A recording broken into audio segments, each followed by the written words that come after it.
అందిన వార్త ఘోర ప్రమాదం 200 మంది అకాల మృతి అంటూ లేటెస్ట్ అప్డేట్ అయితే రావడం జరిగిందండి. సో ఆ వివరాలు ఏంటనేది కూడా వీడియోని చివరి వరకు చూడండి, అర్థమవుతుంది. మొదటిసారి ఛానల్ వస్తే తప్పకుండా సబ్స్క్రైబ్ చేసుకోండి. చూస్తున్నారు కదా, లైక్ చేయడం మర్చిపోతున్నారు, లైక్ చేయండి. వీళ్ళకైతే వెళ్ళిపోదామండి. ఈశాన్య నైజీరియాలో పొరపాటున జరిగినటువంటి సైనిక వైమానిక దాడిలో 100 మందికి పైగా పౌరులు మృతి చెందారన్నమాట. బోకో హరాం జిహాదీలను లక్ష్యంగా చేసుకొని దాడి కాస్త మిస్ఫైర్ అయినట్లు స్థానిక మీడియా అయితే తెలిపింది. ఈశాన్య నైజీరియా యోబే రాష్ట్రంలో జిహాదీ అధికంగా ఉన్నారు. వారిని టార్గెట్ చేస్తూ నైజీరియా ఆర్మీ అయితే దాడి చేసింది.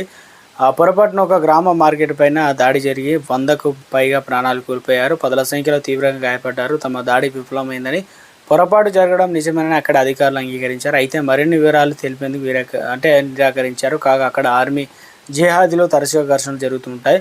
ఇక ముఖ్యంగా బోకో హరాం నైజీరియాలో 2000 దశాబ్ద ప్రారంభంలో బోకో హరాం ఏదైతే అనేటువంటి జిహాదీ తీవ్రవాద సంస్థ ఏర్పడి దాని మహమ్మద్ యూసఫ్ అనేటువంటి తిరుగుబాటుదారుడు స్థాపించాడు.